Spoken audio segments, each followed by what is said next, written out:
We believe that all men are created equal. To the magnificent mosaic that is America. From radio beacon to radio beacon. I have a dream. Change has come to America. Believe it. Help is on the way. Knock, knock. Who's there? It's a figment of your imagination. Randi Rhodes Show. Turn up your mind. In the last major round of primaries before the midterm elections, critical races in Florida and New York offering clues ahead of November. And the night brought a big surprise in New York with even bigger implications. I honestly can't believe it. I cannot believe it. Democrat Pat Ryan winning in a special election in a bellwether swing district that has predicted every presidential election since 1996. Both parties glued to that race. Ryan campaigned on abortion rights, which Democrats hope can fire up key voters this year in the wake of the Supreme Court's Roe v. Wade decision. And Republican Mark Molinaro had focused on key Republican issues, inflation and crime. Whereas in Florida, it was all about who can slow down Governor Ron DeSantis' possible presidential ambitions. What a night. Former Republican governor turned Democratic Congressman Charlie Crist will now get another shot at the governor's mansion. This guy wants to be president of the United States of America, and everybody knows it. But Crist faces an uphill battle against DeSantis, with Florida voters shifting to the right since he was governor.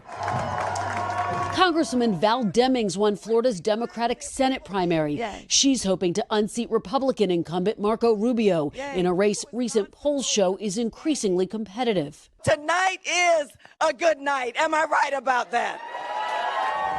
Back in New York, a bitter battle between two veteran Democrats is over, with Congressman Jerry Nadler defeating Congresswoman Carolyn Maloney after a redrawn district map forced the two committee chairs to fight for a single House seat. Those New Yorkers get to choose who best represents the people and values of this city. And you know what? I think the voters made themselves clear tonight. Now, another big top line from the night. Voters could be poised to send a Gen Z candidate to Congress for the very first time. 25-year-old Maxwell Frost, who is Afro-Cuban, won his primary in Florida. And if he wins in the fall, which seems likely, he will be the youngest person in Congress, making him more than 60 years younger than the oldest person. Oh, my God. Talk about a generation gap. Hello. So today is a good day. I hope that the Republicans can hear us now, because there was a lot of enthusiasm yesterday for Democrats voting in Democratic primaries, which you usually don't see. You don't see 68% voter turnout very often in a midterm election. You don't see a lot of enthusiasm in primaries, especially the Democratic sort, especially in states like New York, especially in states like Florida. And here we saw both. We saw enthusiasm, we saw turnout, we saw commitment, and we know why. We know why.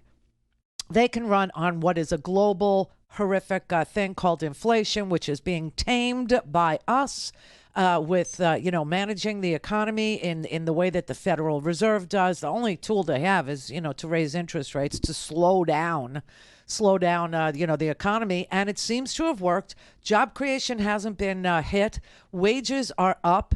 They're up by like 16% in the last few years. This is pretty amazing stuff. But they're taking away our rights. They're taking away the right of Americans to choose how to plan their families. They're taking away LGBT rights. They're attacking gay marriage. They're attacking students. They're burning books or banning books and all. And you know what? I think a lot of independents are really frightened by this. I think they've really had it with what was the Republican Party, what was a party of low taxes, what was a party that just, pretty much, promised everybody they would never raise the tax on anybody ever. And somehow we would be able to pay for transferring the wealth from middle class to the top. It would trickle down upon ye. I think that's been put to the test, and it's been shown to be an abject lie. But beyond that, the Republicans in this particular party, what's left of it, are dictators. They're autocrats. They're oligarchs. They like chaos. They create chaos wherever they go. And I think that, a lot of independents are sick of it. I think they've seen it. They've tried it. They wanted to see, and now they've seen, and they're done. They're done. We are doing a lot better since, they decided to go after human rights. Democrats are doing better than you might expect heading into a midterm election, particularly since a certain thing happened. That's exactly right. So obviously Roe v. Wade was overturned in late June. Before Roe v. Wade was overturned, the Democratic margin in the special House elections, they were doing 6 points worse than Biden. Then in the 4 specials since that point, that includes New York 19, the 23rd, Minnesota 1, and Nebraska 1. Look at this. Democrats are outperforming Joe Biden's margin by 5 points. So it wasn't just last night. This is a trend that we've been seeing. Now, look, the sample size is only 4, but compared to the pre-Dobbs baseline, there's a clear change. There is a clear change. People are fed up with them taking stuff away.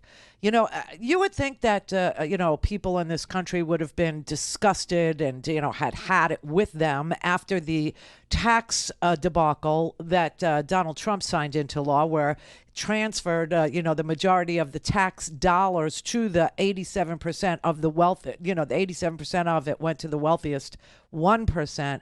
And you would think that they had, but the racism was enough to make them stand back and stand by, right? The lies were compelling. The entertainment value was really off the charts, and so they were willing to go down that bad road. I don't think they're willing to go down that bad road any longer. I don't think people want to take another step on that bad road. I think the takeaways from the primaries in Florida and New York, yes, there was a primary in Oklahoma. Remember that caller that talked about Mark Wayne Mullen being a tiny little person and having to stand on a box? Yeah, he won. The box man won. But the House always wins. So the House of Oklahoma is, ruby red. So he won the Republican primary to replace retiring James Inhofe. You know what's confusing about Oklahoma? You have two Senate races there this time. So it's a little confusing, but it's a Republican state, so what are you going to do? But Florida is a swing state. New York, it's hard for people to imagine that New York is more than New York City. As a New York City person who grew up in New York City and lived in New York City my whole New York life, I agree with you. It's hard to imagine that New York is more than New York City. But it is. It is, and there's the Great North. There's a whole lot of New York that's beautiful. It's absolutely gorgeous. We have lakes, we have mountains, and we have a lot of rural people that dwell in the state. And so there was a big race last night, which seems to be New York 19, the 19th district in New York. It's Ulster County. It's up there. That seems to be a bellwether race, meaning that district has predicted the winner of the presidential election, whether it be a Democrat or a Republican, every single year since 1996. Every single year. And last night, a Democrat won. Pat Ryan, the Democrat, has been elected to Congress in the special election from New York's 19th congressional district. He defeats Republican Mark Molinaro. This is a significant victory, not just for Pat Ryan in this district. This is a significant victory for Democrats nationally, because it gets to the heart of the question that we've been asking politically for the last 2 months, and that is whether the political climate in this country has changed, specifically in the wake of the Supreme Court ruling that overturned Roe versus Wade. This is where the answer to that is yes, it has, and people are energized. A lot of Republicans are energized. A lot of independents are energized, and obviously the Democrats are energized. You don't just get to casually choose by giving $1 billion to the Republican Party. You don't get to choose 6 Republican Supreme Court nominees and then take away our rights. All things Randi at RandiRhodes.com. Go for launch. Speaking truth to power, the Randi Rhodes Show.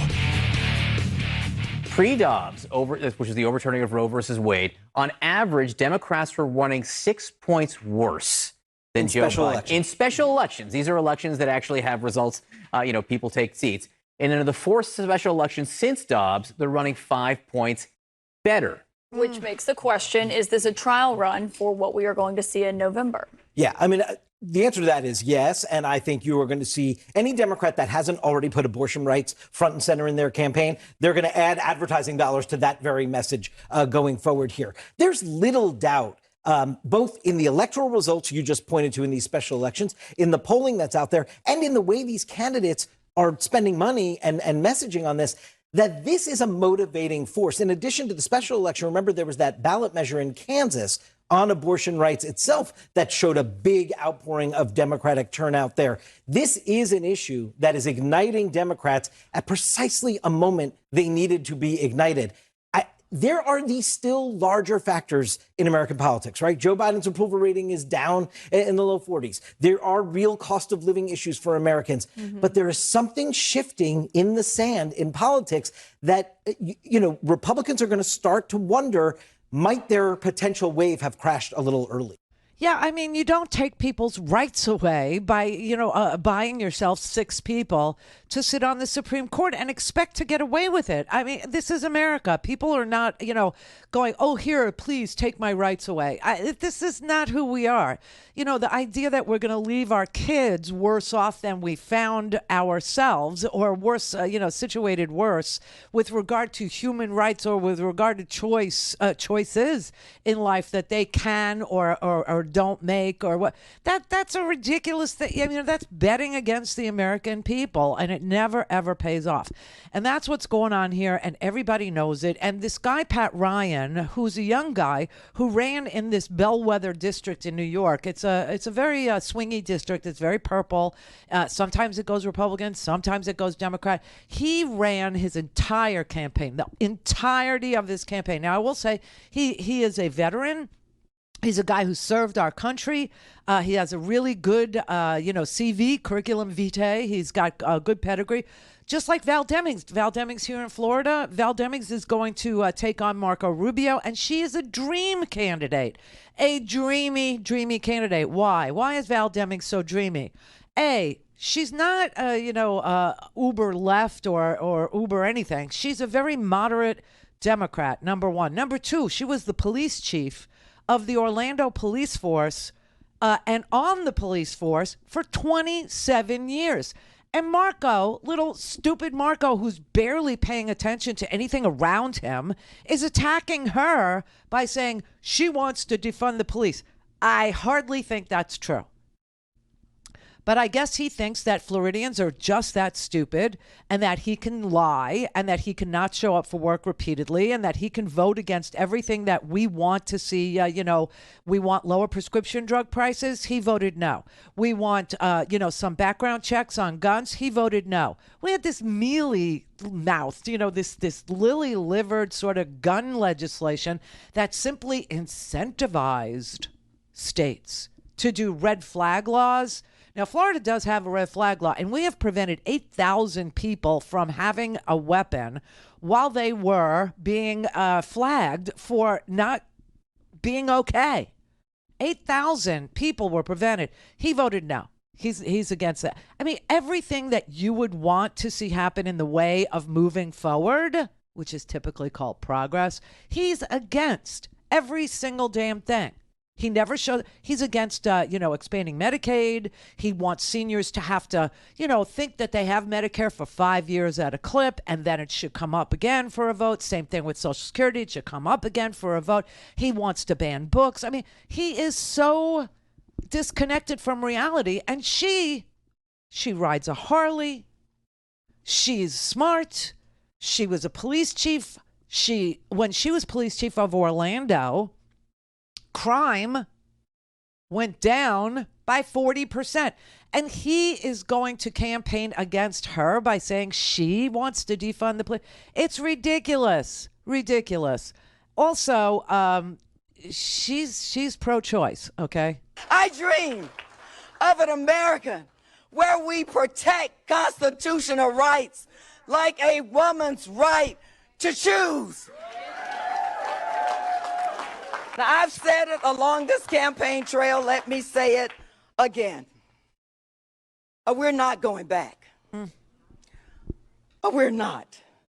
There are women and men and people of all races and ages who suffered, bled, and died for us to have the constitutional rights that we enjoy. We're not going back to being treated like second-class citizens. We're not going back to being treated like property. We will continue to fight and fight and fight some more for a woman's right to choose. Do you believe in that, America?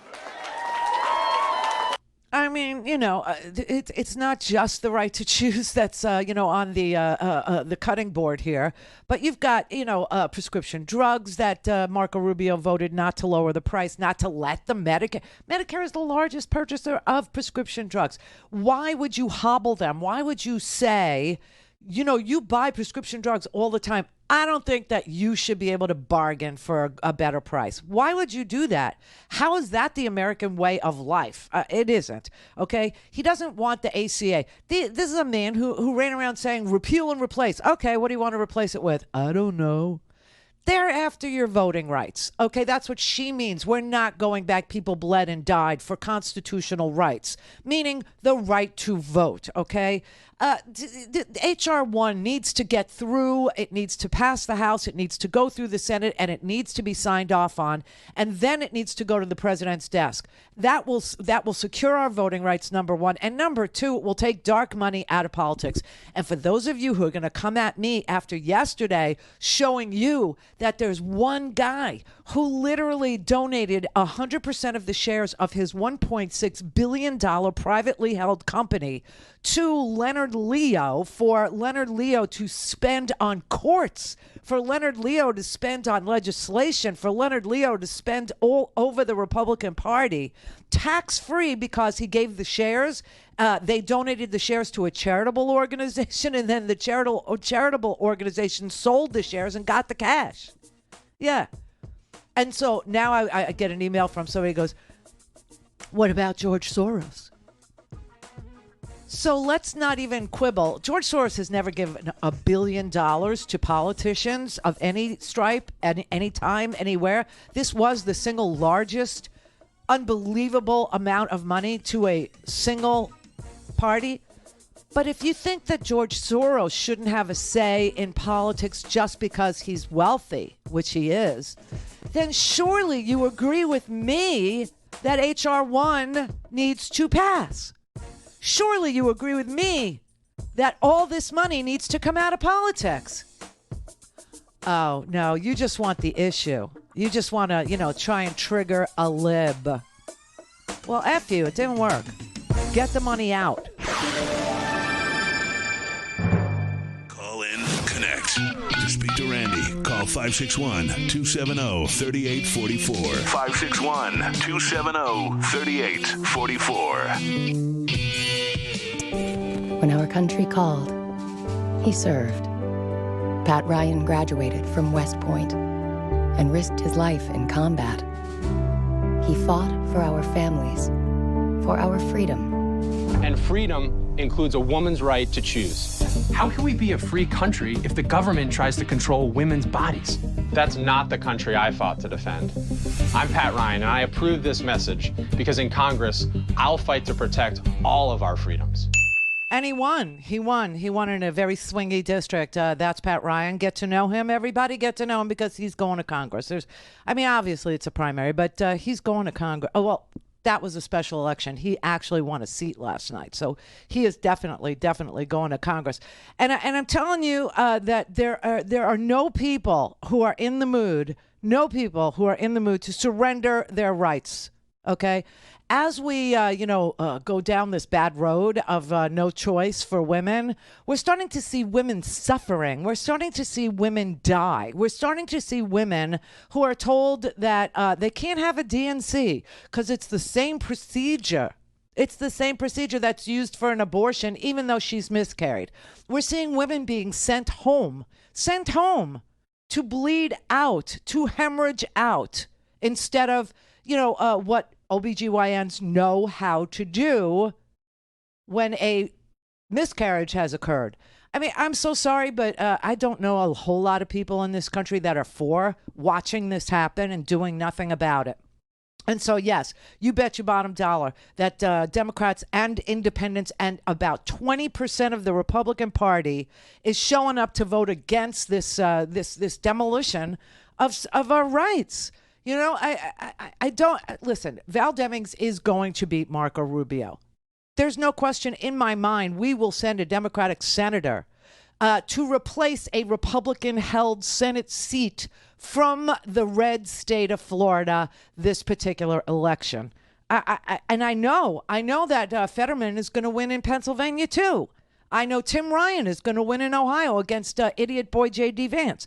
I know in Wisconsin you're going to send Mandela Barnes to replace idiot Ron Johnson. He's embarrassing you, and he's also a no on every single agenda item that people who are of good and sound mind, which is getting to be fewer and fewer of us, but still not the majority.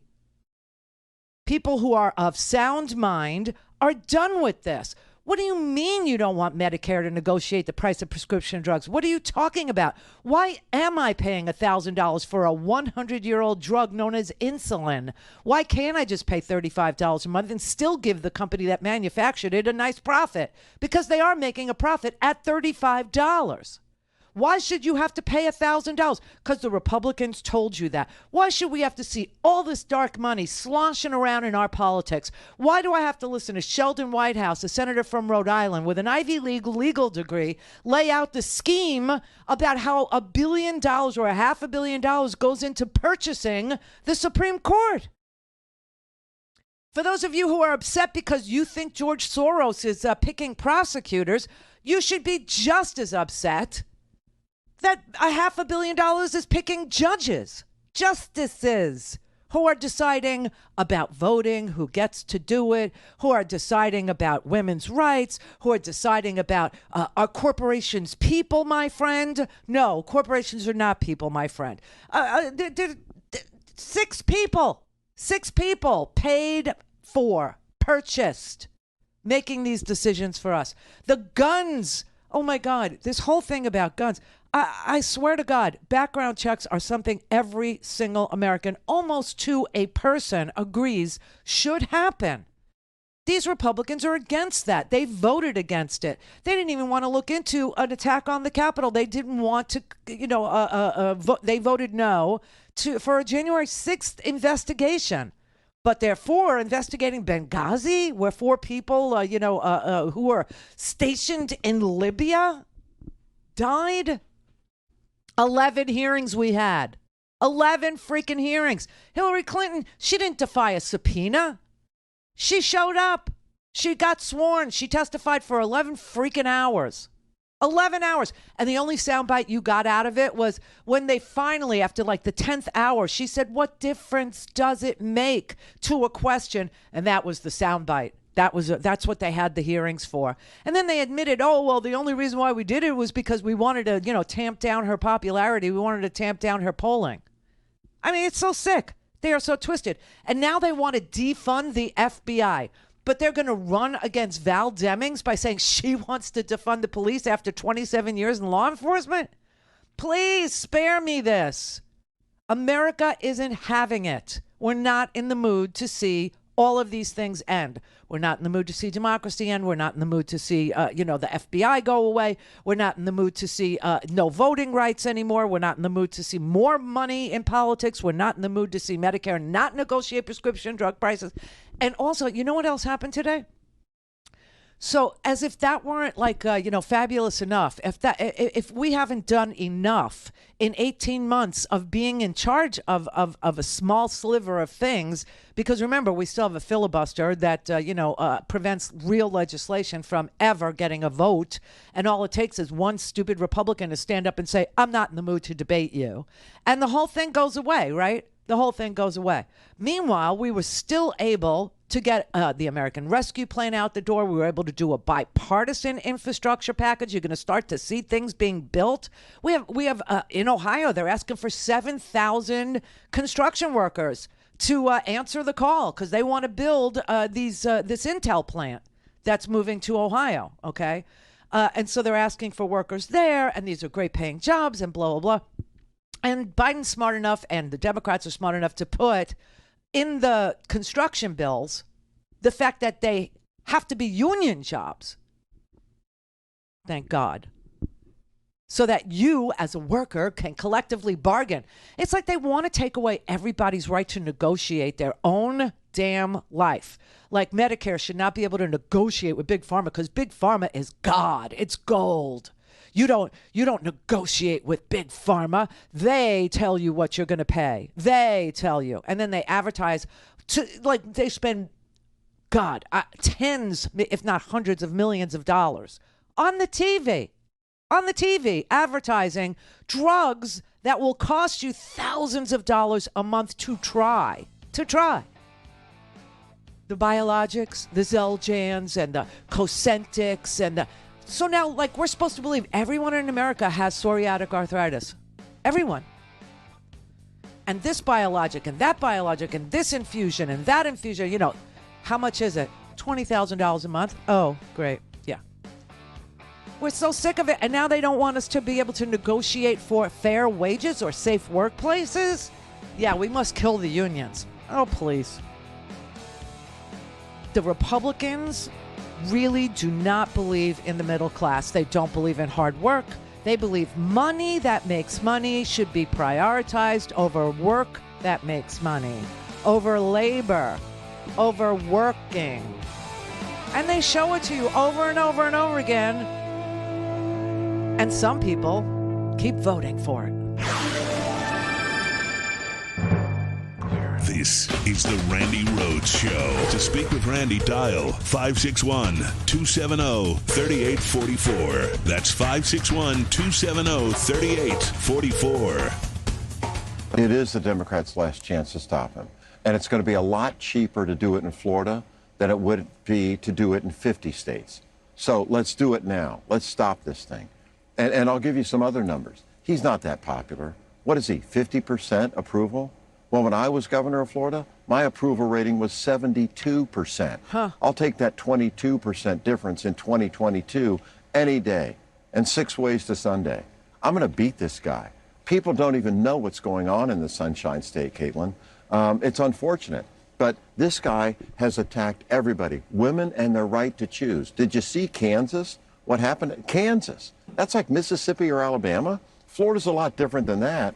We're a lot more moderate than that. We're a third Republican, a third Democratic, a third Independent. Kansas is not. And you see what women in that state did? I've already, as the governor of this great state of Florida, vetoed an anti-abortion bill. I mean, my distinction from him on this issue is crystal clear. Crystal clear. And as long as we do what's right, tell the truth, get help from friends across the country, because if you want to help Joe Biden get a second term, we need to shut Ron DeSantis down in Florida now. It's a lot cheaper.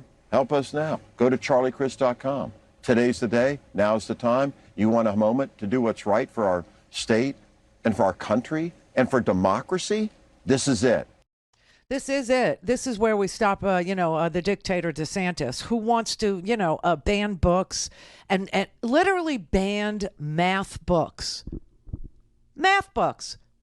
He thinks there's some, code, some critical race theory type code in the math books.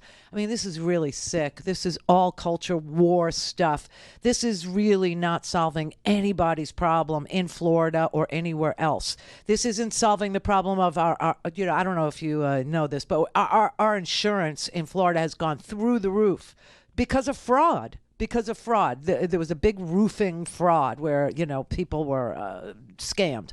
But, it's Florida. So, but we have problems, and we need people, who are serious about solving them, not people who are serious about tearing us apart. So I have to tell you, even though I didn't vote for Charlie Crist in the primary, I didn't. I told you I voted for every woman that was on the ballot, every single woman that was on the ballot, because of this attack on our young children, because of this attack on lesbian and gay kids in school, the Don't Say Gay bill, the attack on school board members, the attack on women in general.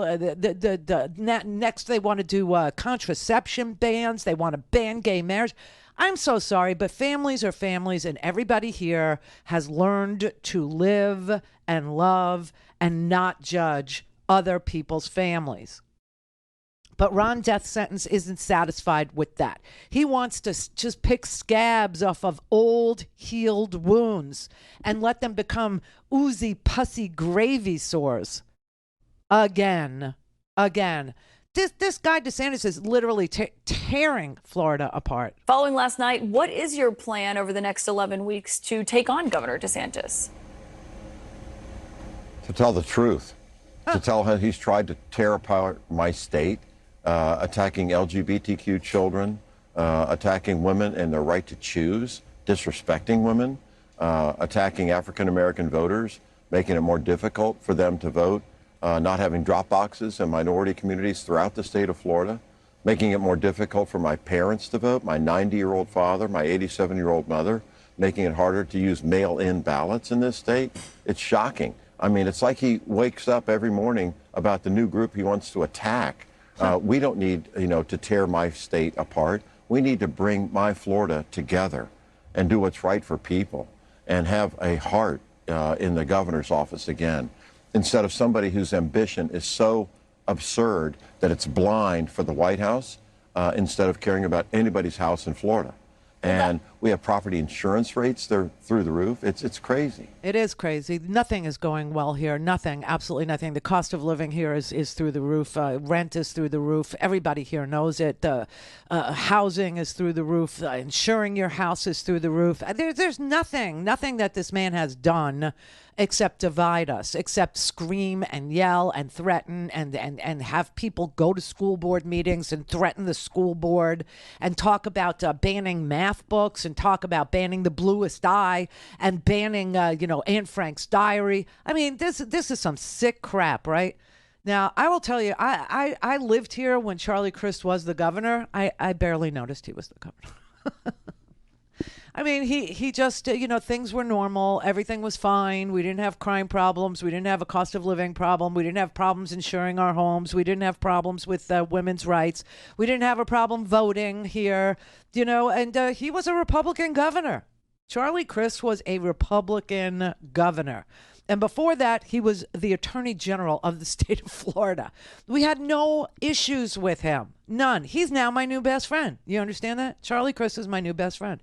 Because we had a caller, it was Jahari in Michigan. It's stuck with me, Jahari, because his idea is the right idea. His idea was to stop Ron Death Sentence here in Florida. Stop him from a second term of being governor of Florida. Do you know what the percentage was that Ron Death Sentence won with? Does anybody have 0.4? Not even. It was 0.4% of the vote that made him governor. Now, what's interesting is when Charlie Crist was the Republican governor of Florida, he had a 72% approval rating. Ron Death Sentence is right around 50. Okay, so Crist is much more popular with Floridians as a governor, okay, than Ron Death Sentence ever will be. And that's just a fact. Now, he was a Republican governor. He was the Attorney General. And now this is crazy.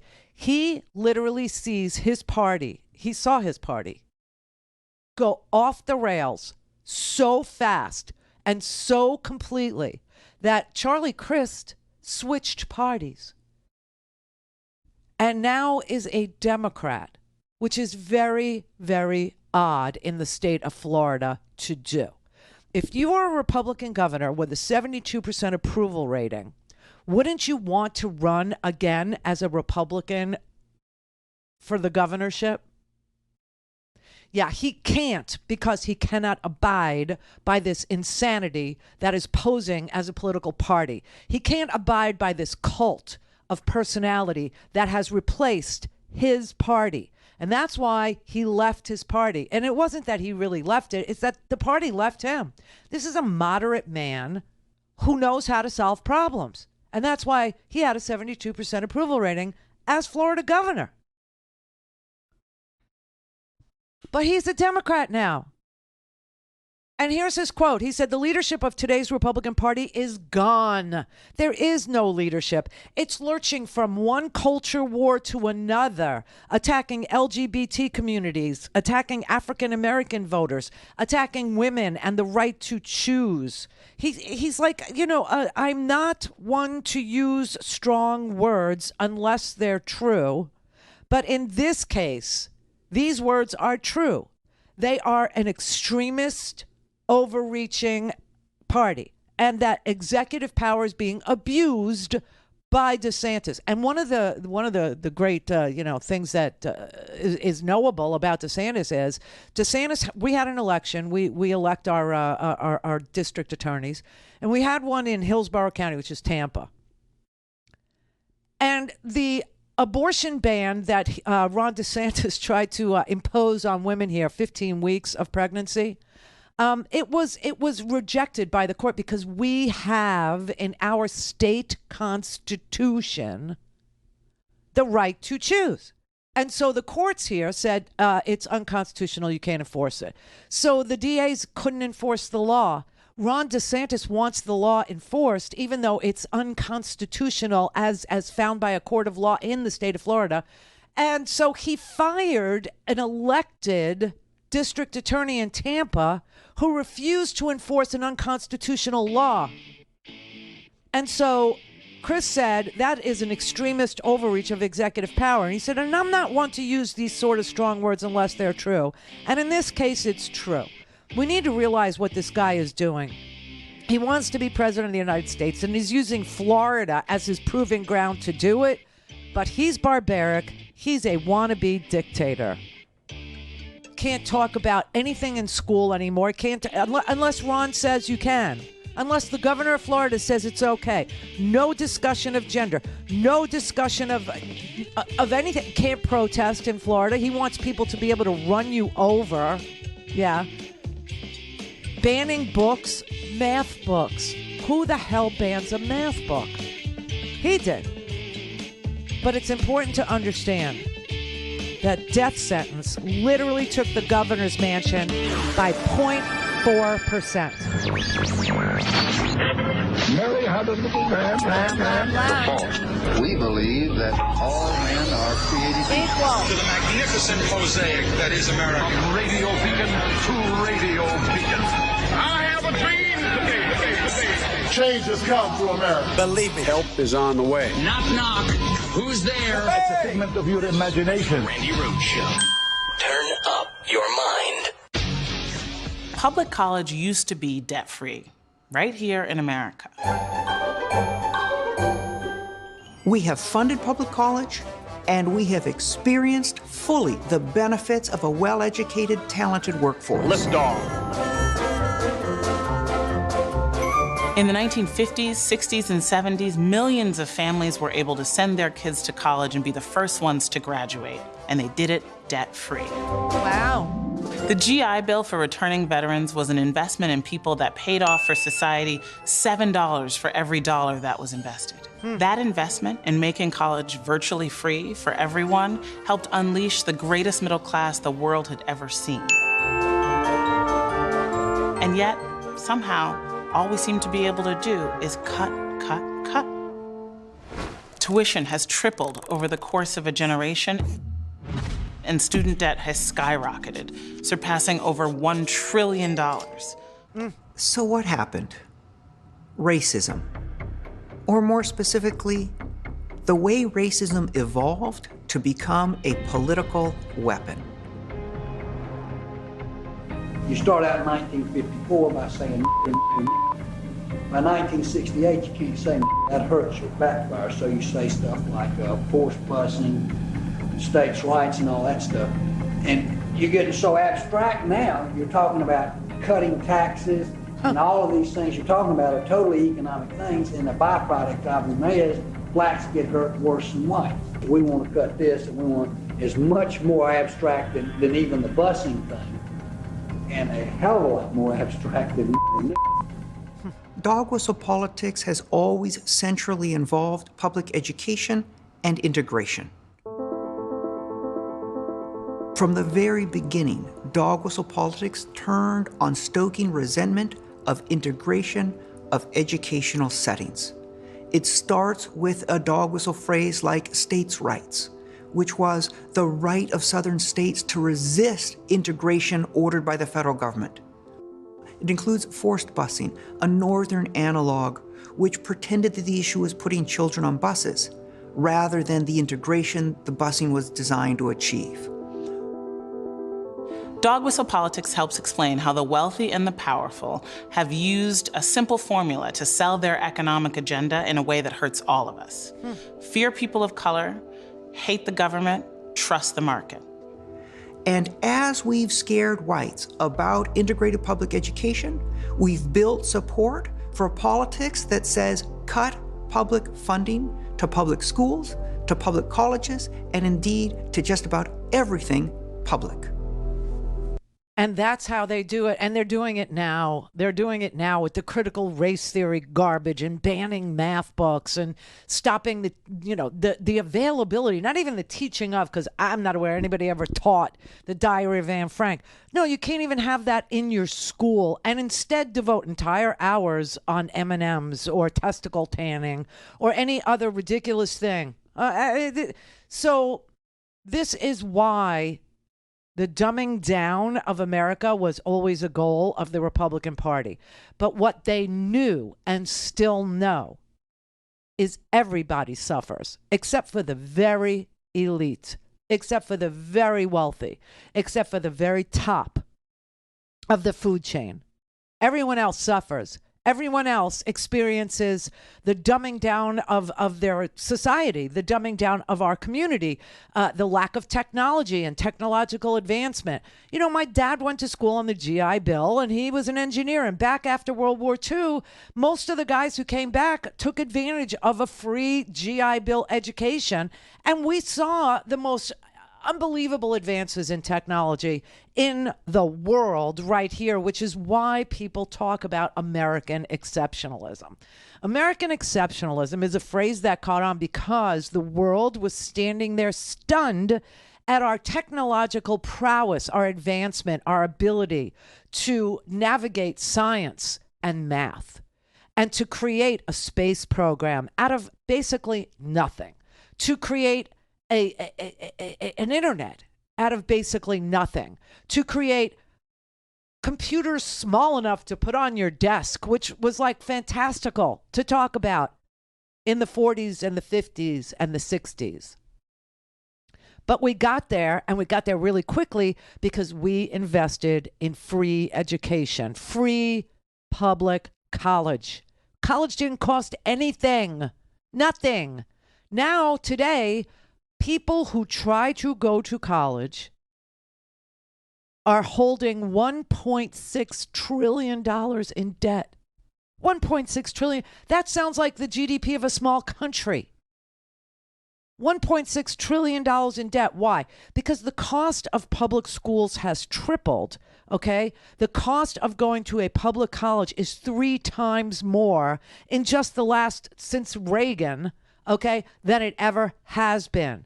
Pell Grants used to cover 80% of the cost of going to a public college. Now, Pell Grants cover about 32% of the cost of going to a public college. And you know what has gone up beyond tuition? Executives. Yes, college executives' salaries have skyrocketed by 8 times. Executive pay increased 13% faster than the national average in 25 of the public universities in the United States. This is all by design. This is all, and this is why when you hear about tuition and the debt that's carried, this is why you hear that it's carried mostly by African American students. African American students. The entire system was designed to punish African Americans and to limit their opportunities. But, you know, you can't take the human out of a human being. And the desire that humans have is universal. And that desire is to do better than what came before you. That desire is to satisfy your curiosity, to learn as much as you can, to ingest as much information and be as productive as humanly possible. You can't kick that out of a person. But they have tried 8 ways to Sunday. So one of the things that Joe Biden ran on was reducing student debt. And today he made a major announcement. My campaign for president, I made a commitment. That would provide student debt relief. And I'm honoring that commitment today. Using the authority Congress granted the Department of Education, we will forgive $10,000 in outstanding federal student loans. In addition, students who come from low-income families, which allowed them to qualify to receive a Pell Grant, will have their debt reduced $20,000. Both of these targeted actions are for families who need it the most. Working and middle-class people hit especially hard during the pandemic, making under $125,000 a year. If you make more than that, you don't qualify. Okay, so here's what was announced today, just so you understand, and I'll tell you how many people this affects. Okay, so the Department of Education has decided that if you make less than, as an individual, not as a family, but as an individual, $125,000 a year, you are eligible for up to $20,000 in student loan forgiveness if you got a Pell Grant. I got a Pell Grant. See, and I had the worst outcome, right? I had a Pell Grant, student debt, and no degree. Yeah, that's what the system was designed to do. But anyway, if you got a Pell Grant and you make less than $125,000 a year, you will get $20,000 in loan forgiveness. If you did not receive a Pell Grant, but you have a loan and you make less than $125,000 a year, you will get $10,000 in loan forgiveness. 43 million people with student debt will get $10,000 worth of relief. 27 million people with Pell Grant loans will get $20,000 worth of relief. And 20 million Americans will have their student loans completely wiped out. All things Randi at RandiRhodes.com. Go for launch. Speaking truth to power, the Randi Rhodes Show. If you make under $125,000, you get $10,000 knocked off your student debt. If you make under $125,000 a year and you received a Pell Grant, you'll get an additional $10,000 knocked off that total, for a total of $20,000 relief. 95% of the borrowers can benefit from these actions. That's 43 million people. Of the 43 million, over 60% are Pell Grant recipients. That's 27 million people who will get $20,000 in debt relief. Nearly 45% can have their student debt fully canceled. That's 20 million people who can start getting on with their lives. I mean, that is an amazing thing. That is just such a change in everybody's financial future. That is, you're talking about 27 million people getting $20,000 knocked off of whatever their debt is, and 20 million people having their debt completely and fully satisfied. No more payments on student loans. So this is in addition to the American Rescue Plan. This is in addition to an infrastructure package. This is in addition to the CHIPS plan, the CHIPS thing that became law, that he signed into law, where we'll get 20 regional hubs that will build semiconductors to take on the Chinese semiconductor industry, which is why there are no new cars. This is why we're having such a long wait for everything in this country, because almost everything has a semiconductor in it. These are the little wafer thin things that are no bigger than your thumb. And so we decided, let's make them here. But it didn't happen under a Republican president. It didn't happen with a Republican House and a Republican Senate and a Republican president. No, it happened under a Democratic president with a Democratic House and a divided Senate, making something out of almost nothing. And then on top of it, we got the Inflation Reduction Act, which, the Inflation Reduction Act deals with subsidies for you to continue to purchase your health care. We have so few people in this country that are without health insurance anymore. It was such a major effort to get health insurance to Americans. I mean, it's just so unbelievable. So a lot of people pay for their health insurance by getting subsidies. And so those subsidies were extended under the under the Inflation Reduction Act. Then we had the ability for Medicare for the first time to negotiate the price they pay for prescription drugs. We have a giant investment in climate mitigation, so that will reduce the amount of carbon in the air by 40% in less than 8 years. And we're paying down our debt.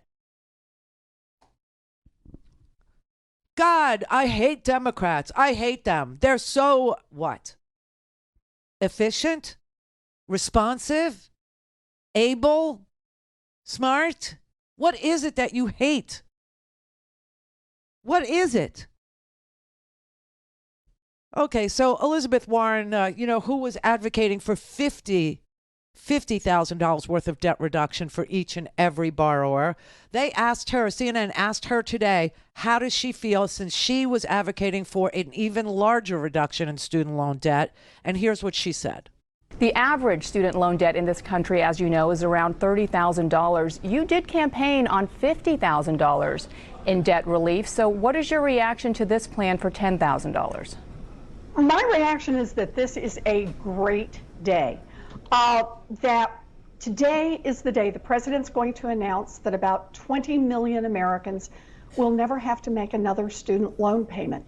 And another 23 million Americans will have significant relief on their student loans.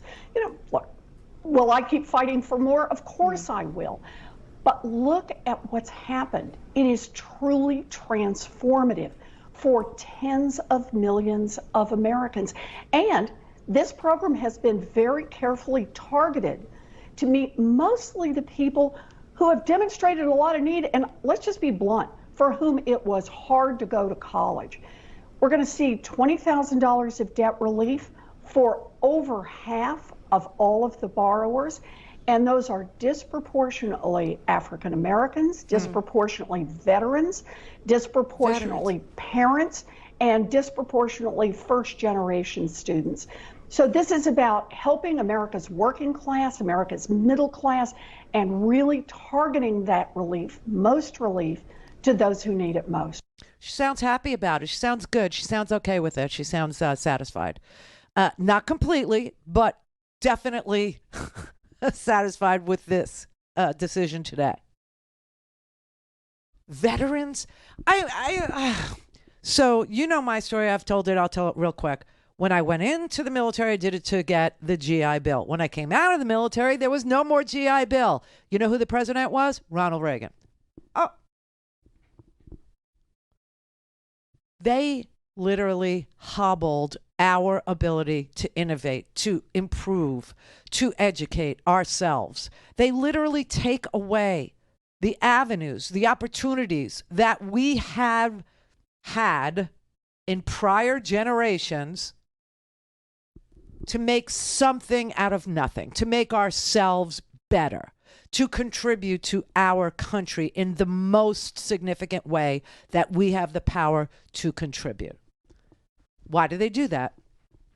Because they think that they will hurt blacks more than whites. I swear to God, that is the theory that's been in operation in this here country since the 80s. And look at the idiocy that it has produced. And look at the dependency on foreign governments that it's produced. Look at the idea that we find it completely fascinating and innovative and modern and new that we're going to build semiconductors in the United States. It's new. We had to actually pass a bill in 2022 to give ourselves the opportunity to build semiconductors in the United States. God, they are so ugly. They are so ugly inside and out. They are really, really vile. Their entire attack on education was simply to attack African Americans who were integrating with us and becoming part of the American experiment in the most meaningful, wonderful way. And that was by simply educating themselves, by trying to get a college education, by trying to be doctors, trying to be lawyers, trying to be governors, and trying to be legislators, and trying to be scientists and astrophysicists and OBGYNs and all the great things, and educators. Well, we have to stop it. So if we stop them, we'll stop some white people too, but it's worth it. It's worth it. It's sad. It's sick. And it doesn't, it's like I've said a billion times. Republicans just want to win, right? So much winning. Well, after they win, what will you have won? Nothing. Nothing. Everybody's free to make an argument, but if you win your argument, what will you have won? Nothing if you're a Republican. Nothing. Call in, connect. To speak to Randi, call 561-270-3844. 561-270-3844. Isn't this, however, just a Band-Aid to the larger issue at hand, and that is how we got these debts in the first place? The cost of tuition has skyrocketed over the past few decades. You know that, and there are real concerns as to whether colleges are actually delivering enough for Americans in terms of their future earnings. So I think that we have three things we need to think about, and that is the historic debt that we already have, and that's kind of the headline here, canceling $20,000 of that debt. Part two is how students are going to finance college going forward. And there's a really important part in this statement, and that is that the federal government, in effect, is offering to go into partnership with anyone who wants to go to school and can't afford to just write a check for it. And that is that they won't have to pay more than 5% of their disposable income on their debt. The interest won't mount up on that debt. And at the end of 20 years, they're totally done whether they were able to pay it off or not with that amount. But the third part is absolutely doing more to make sure that colleges and universities and all post-high school education is truly delivering and that it's keeping costs down. Yeah. This is why I have long urged a bill for schools to have skin in the game when they've got students who are borrowing money to go to school, and also fought hard for transparency in the schools so that they have to reveal data about how much students are actually paying and how long it takes students to graduate and how many are graduating and what happens to them after graduation. But this is the first step. We deal with the debt, we deal with payments going forward, and now it's going to be up to Congress to make sure that we do more to hold the colleges and universities accountable. I mean, when you listen to a Democrat speak about problems and problem solving, they come loaded for bear. Okay, they come with a plan. They come with a plan to stop the bleeding now, the tourniquet. Then they come with the plan to prevent prior poor performance. And then they come with a plan on the other side of after you solved your problem to never repeat it. Never repeat it. Can I mention some things they don't come with? Dog whistles, racism, right. hate, violence, resentment, grievance, anger, hostility, distaste, distrust for the American people, setting one upon the other for your own empowerment. Seriously, It is such a 180 from what Republicans do and say and want and need and have to have in order to retain power. I mean, she's talking about gainful employment being, something that colleges need to show. When she's talking about transparency, she's saying, hey, we need to see that going to your school for 4 years produces gainful employment, right? I want you to know that $13 billion has already been refunded to students who've been taken advantage of by these private schools that, never were able to show that going to that school would produce employment on the other side. And that all it ever produced was a crap load of debt. $13 billion was refunded. $10 billion was already refunded to 175,000 people who were seeking, public service in exchange. This is like the backwards GI Bill. Borrow the money, and then you actually serve, and then maybe we'll deduct some of it from what you owe. The GI Bill said, you know what? An educated, top-notch, super smart electorate, super smart population benefits this country, makes us a powerhouse, makes us exceptional in the world. But everybody in industrialized nations is out-educating us now. Out-educating us. And this is why Jill Biden keeps saying whoever out-educates is going to do better economically. And so when we stopped investing in Americans who were simply trying to get an education and had already proved themselves to be worthy of an investment by public service, by joining the military, or by saying, I'm going to school to be a teacher. We stopped all that, and look where we are. I want to show you this one story because you know what? I need to tell you this right now before I forget. I'm taking 3 whole days off. Woohoo! Brett and I are taking 3 whole days off. We're going to take Thursday, tomorrow, Friday, and Monday. 3 whole days. That is our summer vacation. And the only reason why we're taking it is because Brett is moving, which is very stressful, as you know, and I refuse to help because I'm old. The refuse to help camp is getting larger and larger. Because we're getting old. You're young, but I'm old. I can't. I can't. Is there somebody else working in the studio here today? You're who young. Are you talking? You're a baby. You're a child. I could be your mother. You understand that? How creepy is that? I know we're friends and we hang out together, but I could actually be your mother. However, we're taking 3 days off. I was supposed to go to a wedding, and then due to some unfortunate circumstances, we're not going. We were supposed to go out to California, and we're not going. Howard and I are not going. And so I had blocked out these 3 days anyway to get to California and to get home. But we're not going. But Brett decided to take advantage of these 3 days and move. And he's moving to a 3rd floor apartment with no freaking elevator. I'm out. So he's going to need a few days. So what? Can I tell you how much that costs more, the estimates for the movers? Because it's insane. Oh, it's the 3rd floor. Yeah, oh because my God. I found you a beautiful apartment. It was on the ground floor. But, oh hell no. That didn't work out. Yeah, he went to the 3rd floor apartment with no elevator. I'm out. I'm not moving him. I'm not helping. So anyway, we will be off for a couple of days. But so I wanted to tell you this story before I forgot to tell you this story. Okay, North Carolina, you're talking about education, right? North Carolina has a lieutenant governor. His name's Mark Robinson. He's the highest ranking Republican in the state. Okay. He wants to be the governor of North Carolina. He's going to run in 2024. Remember his name, Lieutenant Governor Mark Robinson.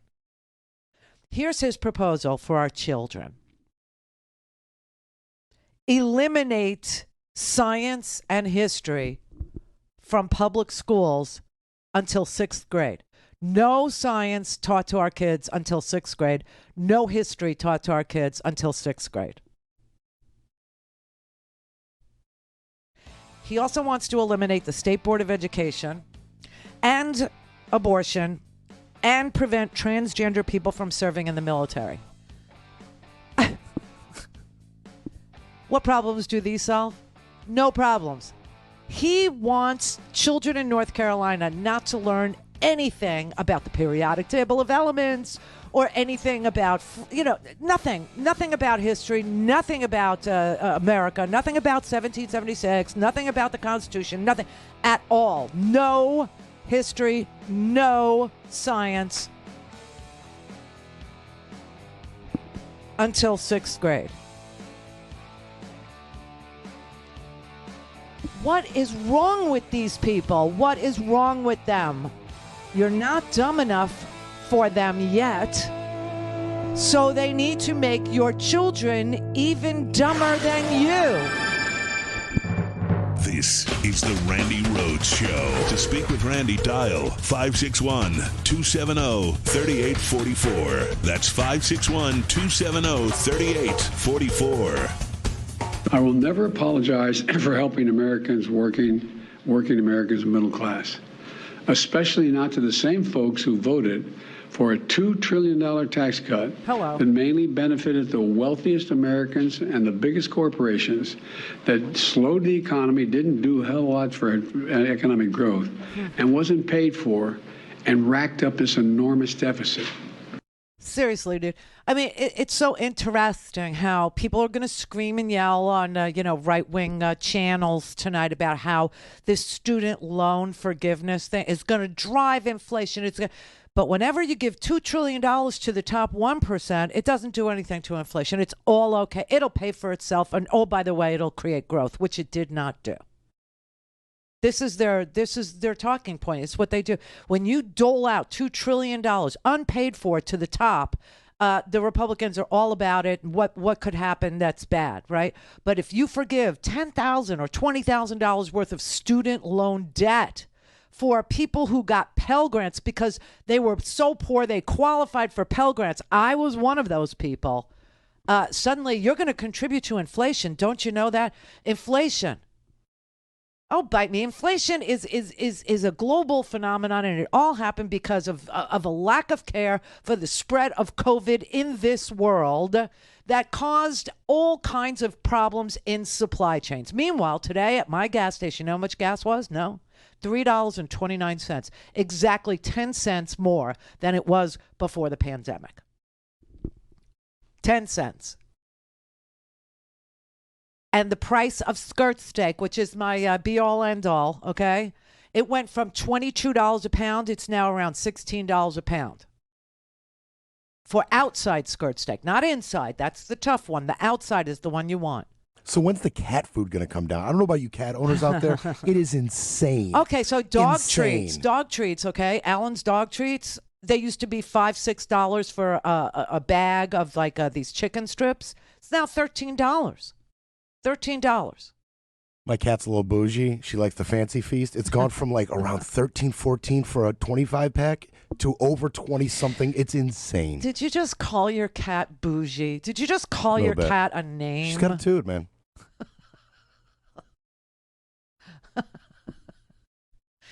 So they say that dogs think their owners are God, and cats think that they are God. And apparently your cat has you wrapped around her bougie little finger. I'm going to tell her that you called her a name. Please don't. Eric in Minnesota. See, now you're making me nervous because we're getting 3 foster kittens this weekend. So now I got to rebudget everything. Oh, yeah. Do you know how badly you're going to be outnumbered? You're going to be way outnumbered. Good luck to you. I feel like I'm going to be like eating a lot or eating in my sleep, but we'll see how that goes. What I wanted to talk to you about, though, is the thing that I really love about this administration is they make promises and they actually keep them. Oh, hey. I have been paying student loans, for 12 years. I went back to school to become a social worker. And this summer, somebody said, you haven't been having to pay your student loans. And I'm like, oh, that's right. And I have been paying them. I can afford it, whatever. But I called the student loan office, and I got the most pleasant customer service agent. And people in the government doing customer service, they're not happy at all. But this one was really happy. And I said, do I not have to pay my loans? She said, no. And we're kind of handing back refunds for those things. So I'm like, okay. She puts me on hold for about 20 minutes and then comes back and says, okay, you should be able to expect a refund in the mail in a couple of weeks. And I'm like, great. A couple weeks go by, I look at my account, there's a check for $13,000 in there. Oh, my God. No kidding. Yeah. And then today, I just looked at my federal loan, and it went from $17,000 to zero. You're paid in full. Today. You're paid in full today. Paid in full. Wow. Paid in full. Wow. Are you kidding me? Congratulations. That's awesome. You know what I did with that money? No. I helped pay off some of my kids' loans. I took my kids on vacation. I spent it in my community. You know, I did something with it in my middle class world. Yes, you expanded the economy. You know what I mean? Yes, you did. Exactly. Oh, that's wonderful, Eric. That hedge funds. Yeah. Yeah, that's really great. That's super. Anyway, super just wanted great. to share. Well, thank you. Appreciate it. That's awesome. Congratulations. You're welcome. Bye. I love you to death. I love you too. Catherine in Baltimore. That really is wonderful. We need social workers so much. Yeah, Howard's daughter is a social worker, and she had to get a master's degree. And you know, this is going to be a big boon for her too, because it was like $50,000 to do it. Yeah. Well, when I went to UC Berkeley, I for 4 years with tuition and room and board, it was $4,200, and that was after Reagan came in and started tuition. Before that, California college has always been free since 1948. Yeah. Or 1848. Wow. And then he came in, and today it is $150,000 for 4 years in room and board. You know what I call that? 12 times. That's not 3 times as much. That's 12 times. You know what I call that? Inflation. I had to explain on a tweet to Jim Jordan. He wanted to know why all those responsible people who paid off their student loans aren't getting a check for a refund for $10,000. And I explained, well, you know, if they have paid off their student loan debt, then they don't have any they're not struggling to pay their student loan debt. You get it? Yeah. I mean, also, they didn't owe $10,000 for 4 years. For 4 years, it was $4,200, right? And now it's $50,000. $150,000. Yeah.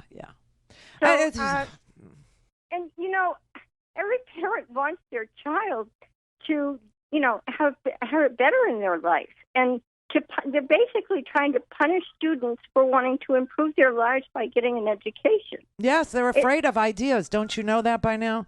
They're terrified of ideas. They're terrified of an educated electorate. They're terrified that kids are going to learn American history. They're terrified that kids might be interested in science. We can't have that. We can't have that. Of course not. No. Oh, of course not. We need bathroom. We need bathroom police. That's what we need. Right, Oh and my might as well take the shoes away from women, because pregnant women don't need shoes. No, I mean, it's we need to be barefoot, pregnant, and chained to the kitchen table. That's what we need. right with a bunch of dumb kids and being too dumb to even help them with their homework. I mean, it's just, what's that going to do to the glad... homeschooling? I just yeah. Oh, I mean, they're trying to destroy public education. I know. You know, I'm so glad that President Biden brought up the $1.9 trillion or billion, wasn't it? The debt for the tax cuts for the wealthy. Oh, $2 trillion. Yeah, it was $2 trillion. And you know, we're running around people that went to college, not me because I didn't go, but people who went to college who tried to better. They're holding $1.6 trillion in debt. But the Republican Party thinks the best way to spend money is to give $2 trillion to the wealthiest Americans. Right, exactly. Yeah. I didn't know, I did not know that they had stopped the GI program until you talked about it. Yeah, no, there's no GI. I thought is it still not gone? Or I don't know. Reinstate it? I don't think so. I don't. That is such a bummer. Well, I mean, today when he announced the student loan relief, he said veterans would qualify. So I guess not. I guess there's no GI Bill anymore. I don't know. Somebody will tell us.